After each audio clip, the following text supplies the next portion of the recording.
Дәулетмұрат Аймұратов. 1-июль 22 жылы Тәлмият мешітінде халыққа мұражат еттіңіз ғой?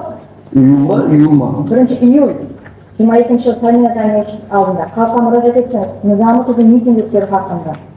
Сол уақытта сіз халықтан мен өзімнен еруімді сұраймын, мені Қарақалпаққа бас етуімді сұраймын деп айтқан. Қарақалпаққа бас ету дегенде нені нәтиже тұттыңыз? Мақсатыңыз не болған халықтың өзіңізден ерудің?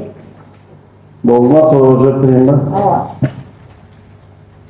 Қарақалпақстан Республикасының Конституциясының 1-ші статьясында Қарақалпақстан һәм Қарақалпақстан Республикасы деген бір мәнін аңлатады, мемлекет деген білдіреді деп қойды.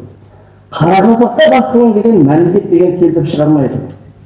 Бірақ мен сол кезде мен әзір ерлеман оны через Сочи криминалды жазып законменен өзімді оправдай берді. Ол манда менде бір әдет бар, жәрдемшілерім біледі, видеоларымызда мен еш даярланбаймын. Оқуын келмеймін. Нақаду келеді, нақаду айтып істеймін. Ол манда мешітке шыққан кезінде жазылмаймын. Қарақалпақта бас болды Аллаяр деген кітапты ярына түсіп кетті. Неге бұл ярына түсіп кетті?